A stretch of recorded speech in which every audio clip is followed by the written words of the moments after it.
I want to talk about one of the most important ingredients to a great performance. And I'm going to tell you a story.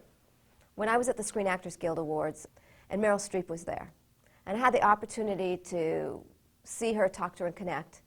And I actually went up and told her how much I loved her work, and we got into a conversation.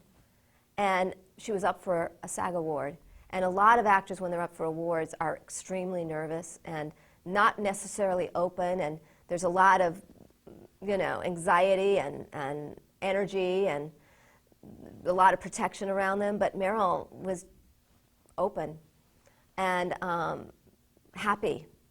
And what was fascinating about the experience was when I was in conversation with her, I felt she listened so much to me, like nobody else existed in the room but me in that moment.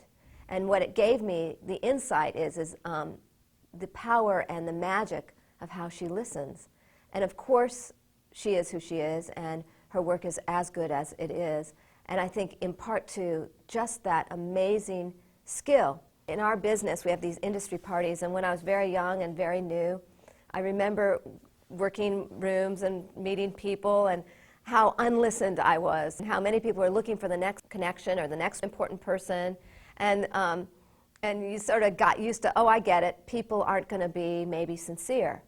But I've discovered that the people at the top, the great actors, the actors that are going to be great actors, the great directors, the great producers, the people that are doing A-list work listen, and they don't treat you that way. They actually are extremely sincere, and there's an incredible beauty in the grace they have.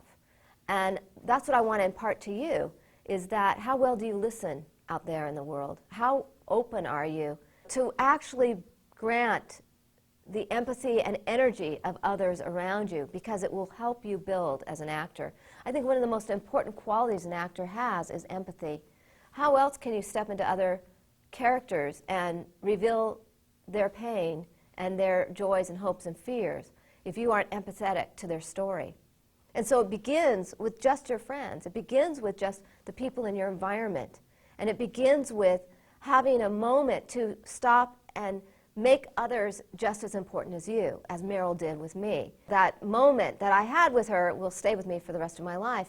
And the next aspect of listening is the listening you do in your scenes and in the give and take on stage. This kind of listening is crucial in the work.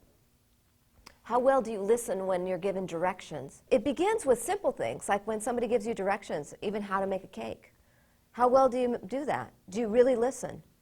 There's so many things to think about. Breaking down a script, knowing how to find the character, breaking down a scene, knowing how to play the scene. Every scene moves the story forward, so that if your character isn't a little changed at the end of a scene, doesn't go through what we call an arc, doesn't go through a change, it most likely is a one-level performance. So you're going to want to always find that you might start somewhere, but you're going to end a little bit somewhere else or a lot somewhere else. Crucial in scene structure. So there's a lot of things to learn, a lot of things to build on as an actor, but the most important and first step is the ability to listen.